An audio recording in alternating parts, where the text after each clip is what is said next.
ব্যক্তি মাসের ভিতরে মাত্র 3 বার হাতে রেখে চেটে মধু খাবে, আল্লাহ তাআলা তাকে জটিল ও কঠিন রোগ থেকে হেফাজত করবেন।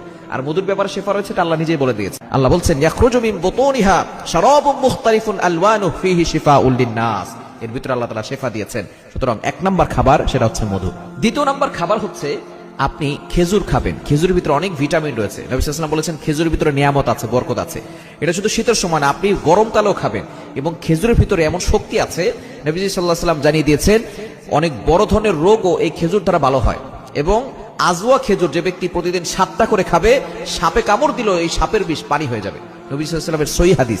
সুতরাং এই খেজুর খাওয়ার চেষ্টা করবেন, প্রতিনিয়ত খেজুর খাবেন, আপনার যৌবন ঠিক থাকবে, আপনার যৌবন কখনো নষ্ট হবে না। এবং 3 নাম্বার, নবীজি সাল্লাল্লাহু আলাইহি ওয়াসাল্লাম লাউ খেতে পছন্দ করতেন। লাউ কিন্তু এই শীতকালীন অনেক জায়গায় আমরা লাউ পাই। নবী সাল্লাল্লাহু আলাইহি ওয়াসাল্লাম যদি কোথাও দাওয়াত খেতে যেতেন, তো যে সেখানে যদি লাউ দেওয়া হতো, রাসূলুল্লাহ সাল্লাল্লাহু আলাইহি ওয়াসাল্লাম খুঁটে খুঁটে লাউ খেতেন। হযরত